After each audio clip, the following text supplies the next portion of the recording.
ahora sí, yo estaba diciendo que una de las maneras que tenemos para organizar el feminismo y que surgen como son las olas. Y en realidad el concepto de las olas del feminismo surge en la segunda ola cuando una de las escritoras empieza a plantear que lo que están haciendo las teóricas de su época es la segunda ola del feminismo. Y entonces ya es cuando nos empezamos a referir al feminismo por olas. Eh, Hay toda una discusión, no sé si son en realidad las primeras dos olas y luego la tercera más bien es como la tercera generación de feministas, si son tres olas y más bien la cuarta no es una ola como tal, sino como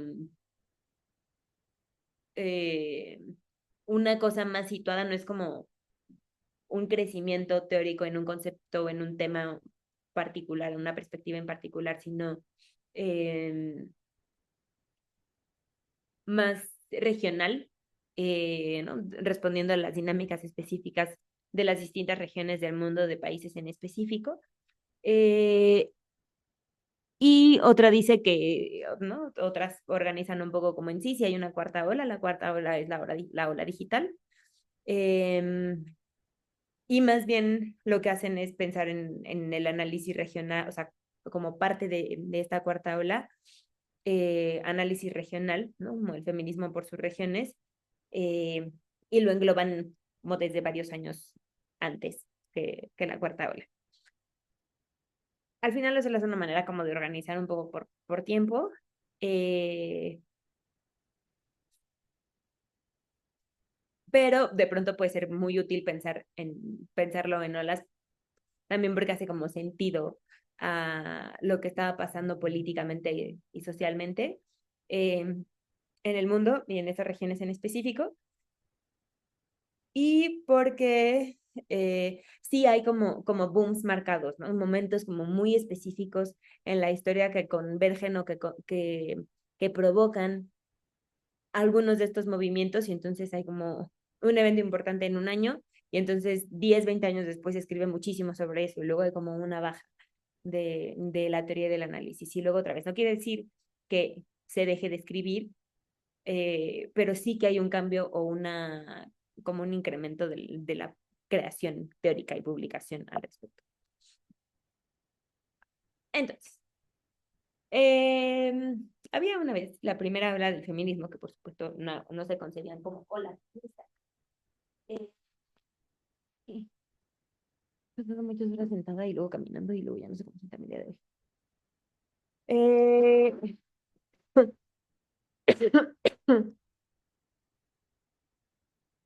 Estoy a punto de conseguirme un algo para dar las clases de la noche parada porque ya no estoy.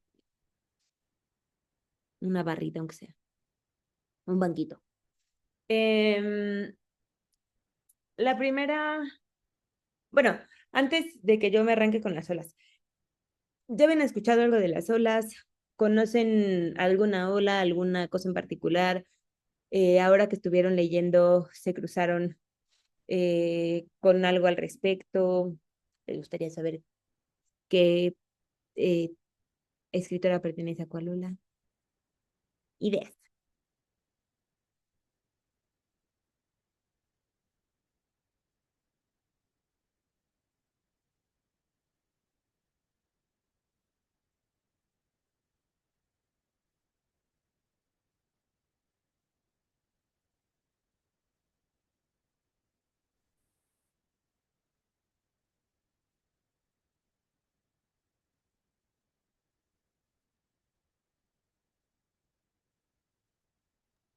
Ah, la que se me viene a la mente creo que es la cuarta ola, Ajá. la que empezó en el 2010, ¿no? Y que pues está en fecha, con lo de Me Too, Ujú.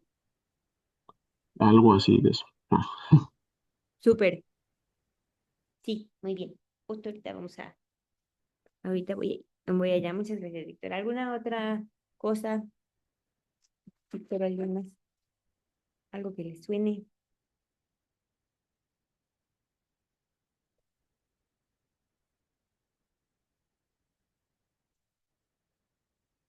algún texto que digan, ¿y esto de cuándo es?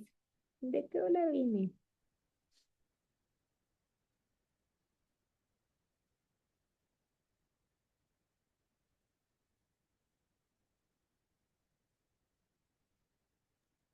Bueno, igual sobre eso que comentas, lo del 8 de marzo, sus inicios, viene de qué ola viene. Ah, súper.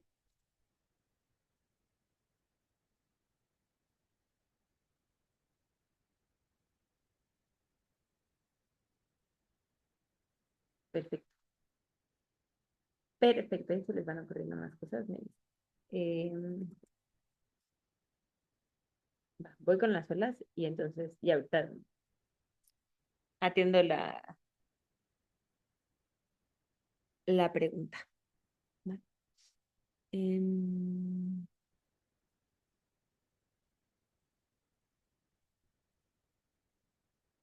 o si eres, me volví a perder. Aquí estamos. Entonces, la primera ola, ay Dios, em, va de finales del siglo XIX, del 18, si me apuro, pero como ola bola, em, siglo XIX y el siglo XX. Los temas principales son el derecho al voto, a la educación y a la propiedad. Hay todo un tema de surgimiento de este deseo de igualdad con los hombres, de igualdad legal. Las mujeres no podían tener cuentas de banco, cosas a su nombre, terrenos, nada. ¿No? Esto de las herencias corrían al lado bajaban por línea paterna y una mujer no podía heredar, no podía tener una casa, no podía tener cosas a su nombre. Eh, y una de las cosas que después se le señalarán, pero pues las cosas eran las que eran, es que estaba particularmente centrado en las mujeres blancas de clase media. Luego van surgiendo voces disidentes, pero como tiene, pues digamos que eran un poco las mujeres que tenían dinero, tiempo, condiciones, privilegio para poder sentarse a pensar cosas. En, y publicarlas y tener como estos espacios de micrófono. Eh, Algunas de las exponentes clave son Olympe de Gauche, que es una francesa que es quien escribe la Declaración de los Derechos de la Mujer. ¿No se acuerdan que les había contado que un par de años antes se hace la Declaración de los Derechos del Hombre y el Ciudadano? Y entonces Olympe de Gauche responde con la Declaración de los Derechos de la Mujer y lo primero que hace, ¿no? Es como, a ver, las mujeres también tenemos derechos y también tenemos derechos, o sea, y deberíamos de ser tratadas en igualdad de condiciones que los hombres desde entonces y ahí seguimos en la pelea. Eh, la siguiente es Mary Wollstonecraft, que es de las sufragistas, como la figura representativa de las sufragistas de Reino Unido, que habla de la vindicación de los derechos de la mujer y Wollstonecraft empieza a ponerse mucho en el frente de los derechos políticos, de la representación, de la participación política, etcétera. Y en esta línea de las voces disidentes está Sojourner Truth, que es una activista afrodescendiente y es esta mujer que empieza a hablar como por primera vez de la intersección entre la raza y el género y hace un discurso que después se titula ¿Acaso no soy una mujer? Eh, que leen en una conferencia en 1851. Después Bell Hooks se recupera eh, y ya hablaré de Bell Hooks más adelante, recupera el título y recupera una parte como fragmentos del discurso y entonces hace un análisis muy bonito, muy interesante Bell Hooks sobre esto, pero como esa primera frase y estas primeras construcciones vienen de esta mujer. ¿Qué tiene?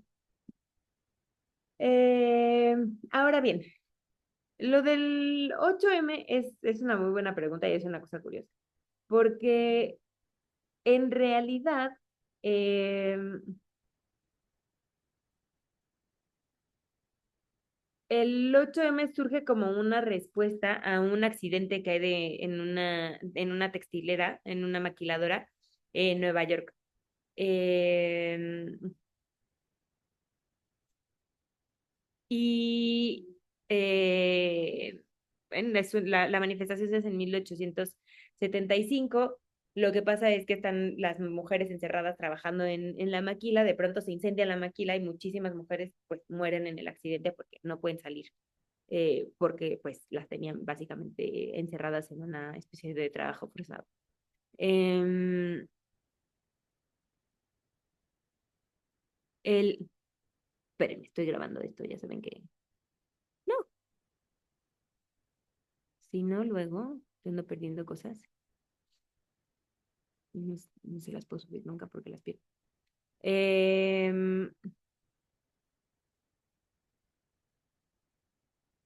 entonces, este es como el, ¿no? El primer gran movimiento.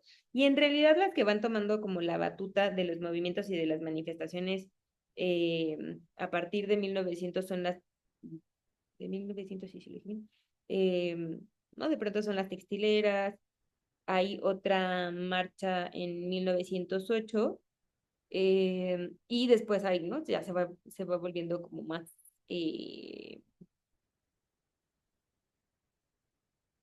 se va como ¿cómo se dice?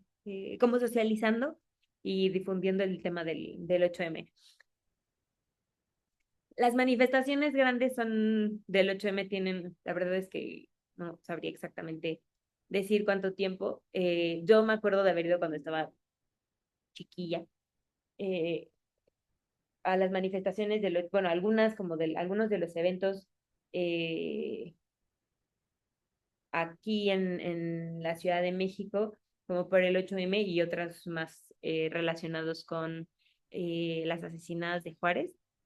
Eh, pero es una cosa que va ahí como pasando poco a poco. Y otro de los movimientos, de los puntos claves de la historia del 8M es eh, en el marco de la Primera Guerra Mundial, cuando un grupo de mujeres rusas sale a,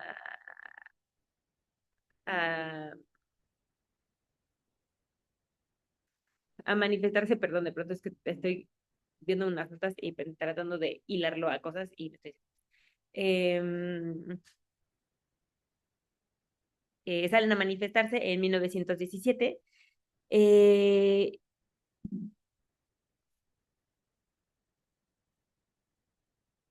y es que luego hay unas cosas muy curiosas de los cambios de calendario por cosas. Eh, pero hasta 1975 la ONU declara el 8 de marzo como el Día Internacional de la Mujer. Y entonces tiene ahí como ya este como eh, crecimiento y reconocimiento eh, y se va como, ¿no? Socializando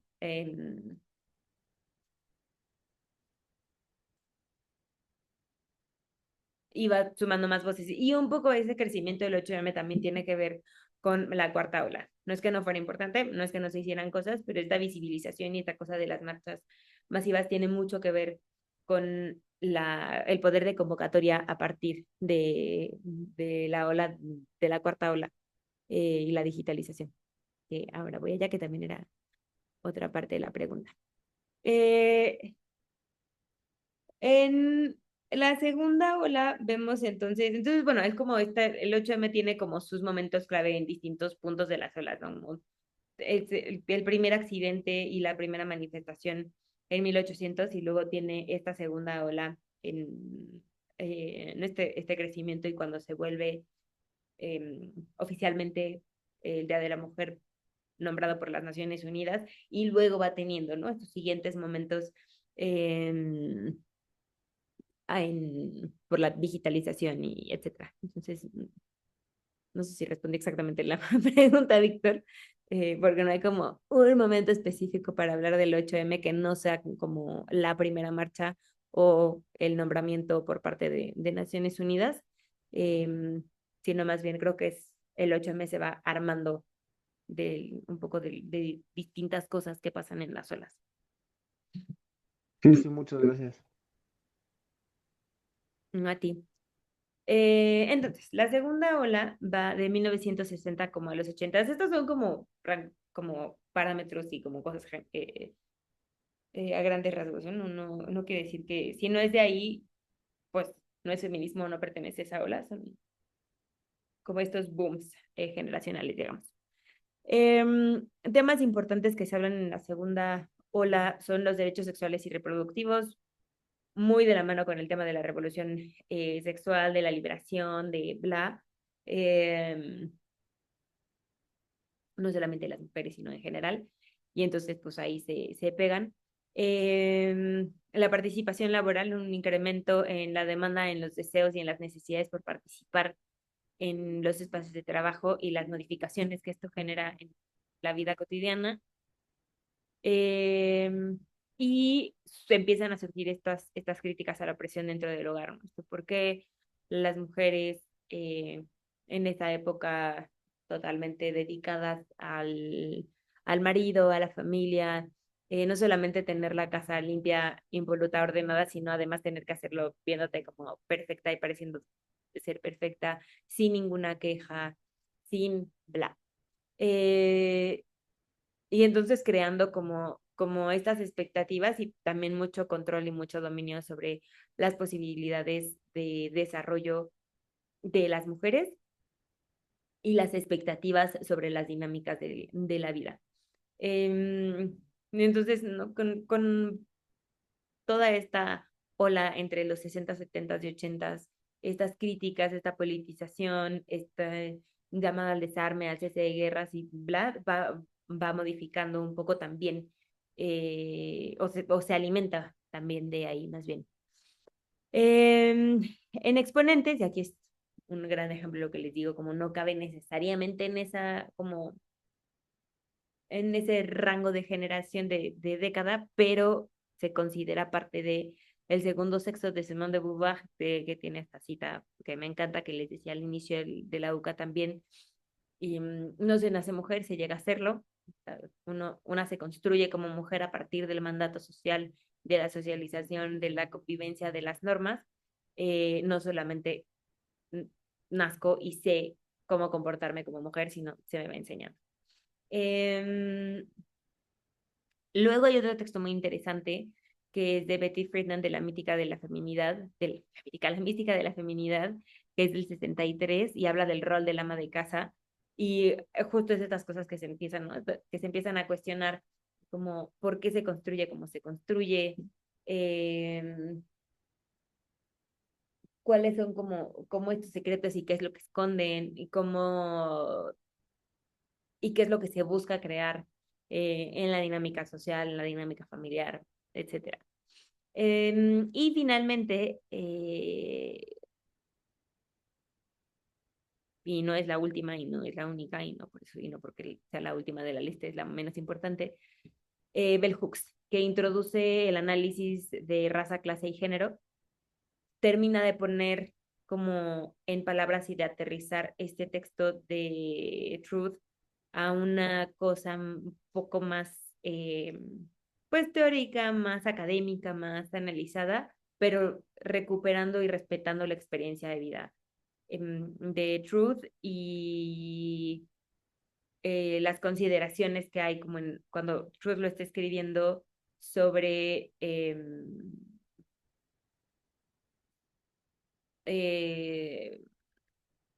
el abolicionismo. Eh,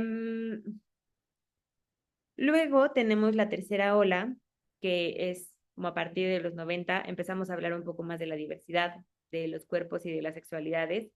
Una de las cosas que de pronto pasó, no tanto en la segunda ola, porque se habla mucho de la liberación sexual, pero una cosa que de pronto pasaba era tratar de negar o de cerrar o de desechar estas diferencias de cuerpos, estas diferencias de sexos, porque no era lo importante. Y hay una parte que es cierta, que no es lo único y no es lo único que nos debería de importar. Pero entonces la tercera ola lo que hace es como volver a mirar los cuerpos, pero no para justificar las diferencias y las expectativas, sino para entender cómo las construcciones de raza, de etnicidad, de clase, de habilidad o discapacidad, de edad, etcétera, tienen un impacto en cómo nombramos al cuerpo, en cómo se trata el cuerpo, qué se espera del cuerpo y entonces cómo este cuerpo responde a estas expectativas y a la socialización. Y entonces se vuelve más amplia la discusión, ¿no? Entonces empezamos a preguntarnos y empezamos a meter temas al análisis de género que a lo mejor se habían quedado fuera en algún momento. Como qué nos define como mujer, qué define a la feminidad, qué cosas nos hace ser mujer o dejar de serlo, etcétera.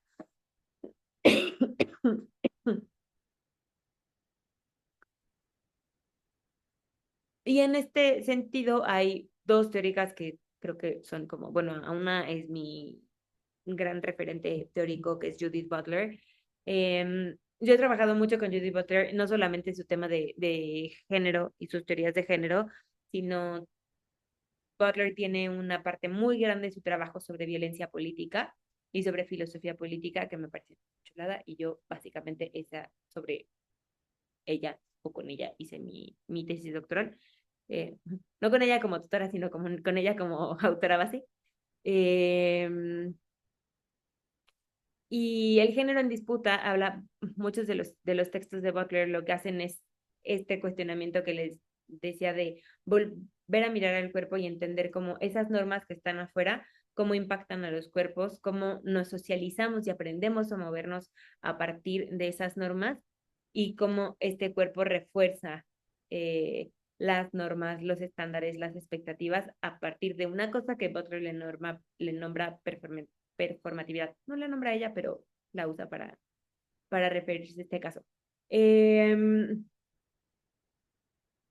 no, que es un poco lo que dice la teoría de la performatividad, no solamente Butler, es no soy yo genuinamente, de pronto ni cuando estoy solo, pero no soy yo genuinamente cuando estoy en contacto con las demás personas, porque hay una parte de mí que está respondiendo consciente o inconscientemente a lo que sé que se espera de mí en esa sociedad, en ese contexto, por esa persona, porque sé que hay cosas que tengo que hacer para ser aceptada, para ser respetada, para que no se me pisotee, para que se cuide mi vida, para que, bla.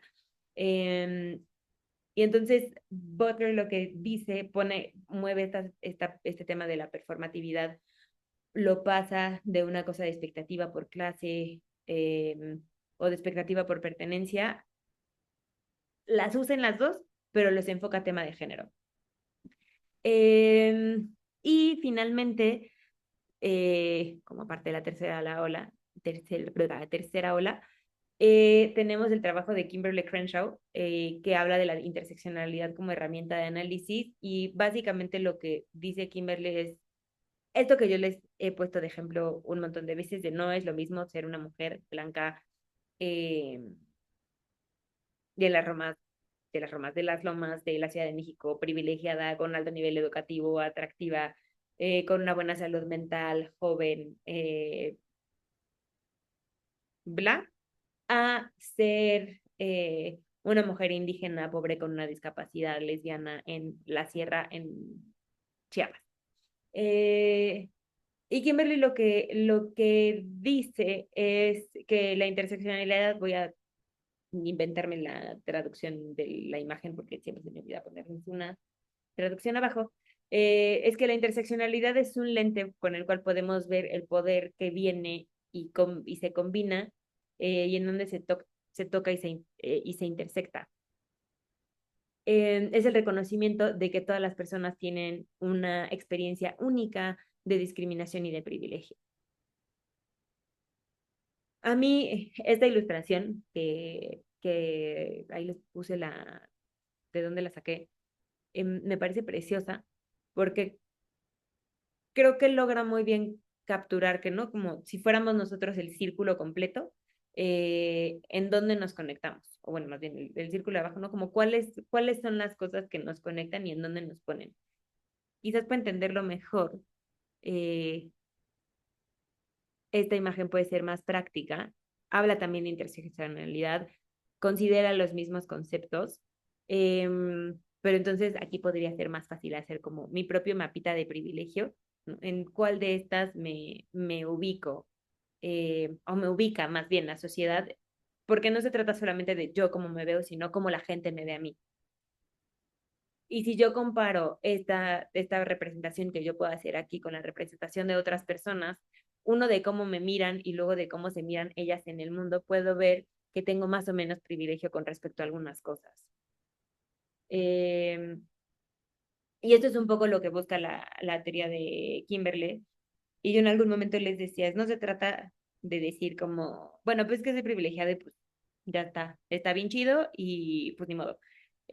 O de decir, no, es que no, como ponernos en un papel como de víctima y salvador. Eh, claro, ahora yo tengo que, como pobrecito de mí, tengo todos estos privilegios, no puedo y no se puede hacer nada. Eh, o no tengo ningún privilegio y ahora qué hago, sino de reconocer en dónde estamos y si podemos movernos de ahí y reconocer cómo estos privilegios nos permiten hacer ciertas cosas y que la sociedad nos trate de una manera en específica. No es lo mismo el cómo se mira, no sé si ustedes han visto algunos videos de estos, pero no es lo mismo cómo se mira a un hombre blanco, bien parecido, bien vestido, que de pronto se desvanece en la calle o lo ve la gente tirado a media banqueta, ¿no? La gente se acerca a preguntarle como, oye, amigo, ¿estás bien? Te llamamos a una ambulancia, bla. A que si ven a un hombre racializado, con ropa descuidada, eh, que de pronto se desvanece, ¿no? Como en un caso la gente, ¿no? En el primero la gente asume que algo grave le acaba de pasar y que llamar al hospital, y en el segundo caso, de pronto la gente asume que pues se lo buscó o que pues lo que tiene es que está muy borracho o le sería un pasón y pues hay que se duerma y al rato despierte. Entonces, la respuesta de la sociedad en la misma situación es distinta dependiendo de cómo se percibe a la persona.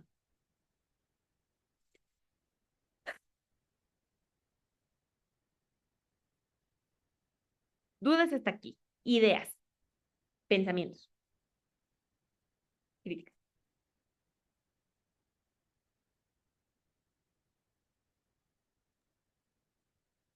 No hay ninguna maestra. Todo bien.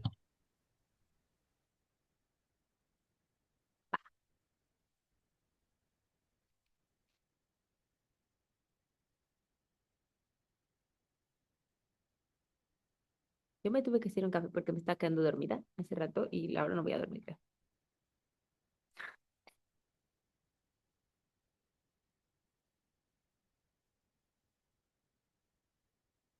Thanks. Sigo porque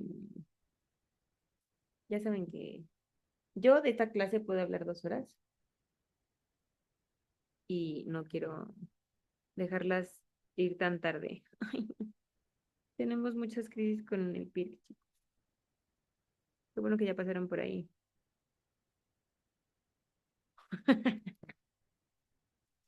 Ahorita, al rato les cuento de qué me estoy.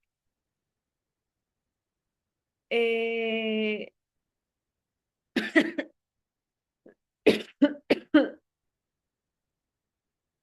eh, y luego tenemos la cuarta ola, que es esta del 2010 al presente. Un poco lo que habla la cuarta ola, más que tener bueno, sí tiene una agenda particular, tiene dos temas de agenda particular. Una es el feminismo LGBTIQIA+, y otras son las luchas contra el acoso y la violencia, perdón. Pero una de las características que tiene es el uso de redes sociales y el activismo digital. Entonces, este boom, esta respuesta tan masiva que tuvo, como bien decía Víctor, el Me Too, justamente es como el caso paradigmático de la cuarta ola y por lo cual se decide nombrarle como cuarta ola. Y entonces ver, ¿no? Como este tema de la marea verde, sobre todo en el sur, eh, pero estas mareas verdes y violetas del 8M, de cada que hay un evento así, justamente corresponden a este boom de las redes sociales y del activismo digital, pasan cosas que permiten a las mujeres, como lo logró el Me Too,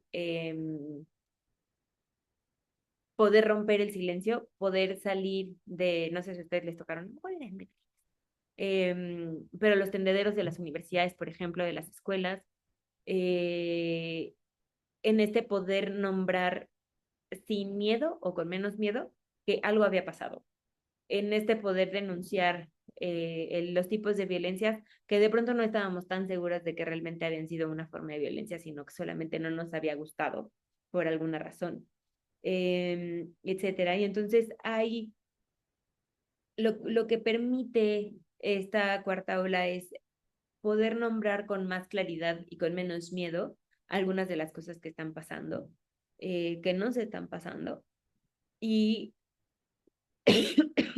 poder tener una agenda mucho más específica, más frontal con respecto a estas cosas. Yo les decía hace un par de sesiones de el desarrollo y de los marcos de las convenciones internacionales y nacionales, de las leyes, las regulaciones, los institutos, etcétera, y cómo siguen quedando de pronto un poco chicos ante el tamaño del reto que significa la violencia en género, sobre todo en México, pero también a nivel internacional. Entonces, no es sorpresa que, por ejemplo, para la Agenda 2030, el tema de género sigue siendo una prioridad, como si no fuera un tema prioritario y no tuviéramos convenciones al respecto desde hace 100 años, por lo menos 50. Porque el problema ha sido tan complejo y es tan grande que seguimos como necesitando este montón de recursos y materiales. Vete. Y creo que eh, no sé.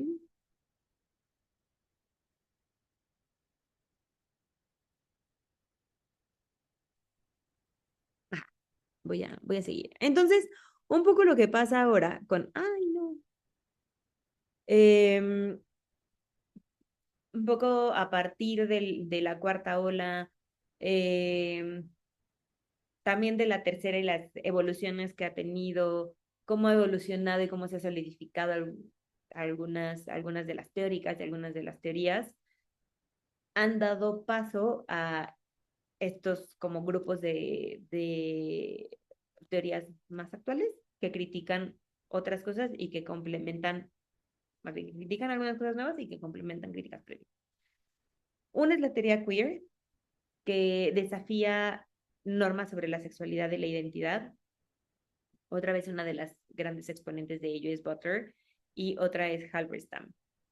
Lo que habla la teoría queer es un poco lo que yo les decía, creo que en las, no sé qué sesión, eh, de, de lo no binario, de aquello que no me termine de representar, de ello en lo que de pronto no me siento como mujer, no me siento como tan femenina o no me siento cómoda expresándome así, vistiéndome así, cosas que siento que no son yo, que me miro en el espejo usando falda de vestido y siento que no soy yo, que me miro en el espejo y el cuerpo que me veo no es en el que me siento cómoda, eh, etcétera. Eh, y esto es bastante más complejo de lo que lo acabo de decir. Eh, es una oración breve y chiquita, muy introductoria. Eh, pero eso, si este tema les interesa, Butler y Halberstam son dos lecturas como obligadas. Por otro lado, tenemos el tema de la interseccionalidad, que como planteado con Crenshaw y les decía hace rato, es este cruce de género, raza, clase, orientación, etcétera, como en este esquema de acá. Y lo que busca es criticar una de las cosas que dicen estas teóricas, otra de las que escriben ahí, que no se considera feminista, y ese es un tema en sí mismo, bueno, una parte de la discusión sobre los feminismos es Micaela Duyart, de sí, por supuesto, el tema de género es importante, pero que no se nos olvide que hay otros debates fundamentales con respecto a la discriminación y la desigualdad. El privilegio y el poder se ejercen desde otras esferas también, que no solamente es el género, y asumir que solamente es el género, entonces deja fuera o quita otros problemas como el racismo, la clase, la orientación, y deja fuera entonces o desplaza la importancia de los movimientos antirracistas. Entonces, la interseccionalidad de las mujeres que hacen feminismo interseccional, lo que buscan hacer es es dar este espacio y decir como, a ver, eh, bueno, las mujeres y las personas que hacen teorías desde la interseccionalidad dicen, sí, este tema es importante, sí, el género es prioritario, pero no es el único y no es el más importante, ¿no? O sea, hay otras luchas que son paralelas y que son igual de relevantes. Luego tenemos los estudios de masculinidades, que básicamente lo que buscan, lo que hacen es preguntarse y reflexionar sobre cómo el patriarcado también oprime a los hombres, como también se les niegan oportunidades, se les niegan eh, soluciones, espacios, se les niega, ¿no? Como cómo se les negó y se les criticó durante tantos años por ir a terapia, por llorar en público, por no querer pegarle a una niña, por no querer pegarle a su compañero, por no, bla, eh, porque esos eran los mandatos del patriarcado, ¿no? Entonces, los estudios de masculinidades buscan hacer una propuesta de una masculinidad que venga desde otro lado, que sea menos violenta eh, y que les permita desarrollar como, otras estrategias y poder hacer otras cosas. Y otra de las teorías es el pensamiento decolonial, que ¿no? Un poco pegado similar a la interseccionalidad, critica los feminismos blancos y eurocéntricos y lo que busca es formas para evitar la explotación y el abuso y va un paso más allá, yo me atrevería a decir, que la interseccionalidad y dice,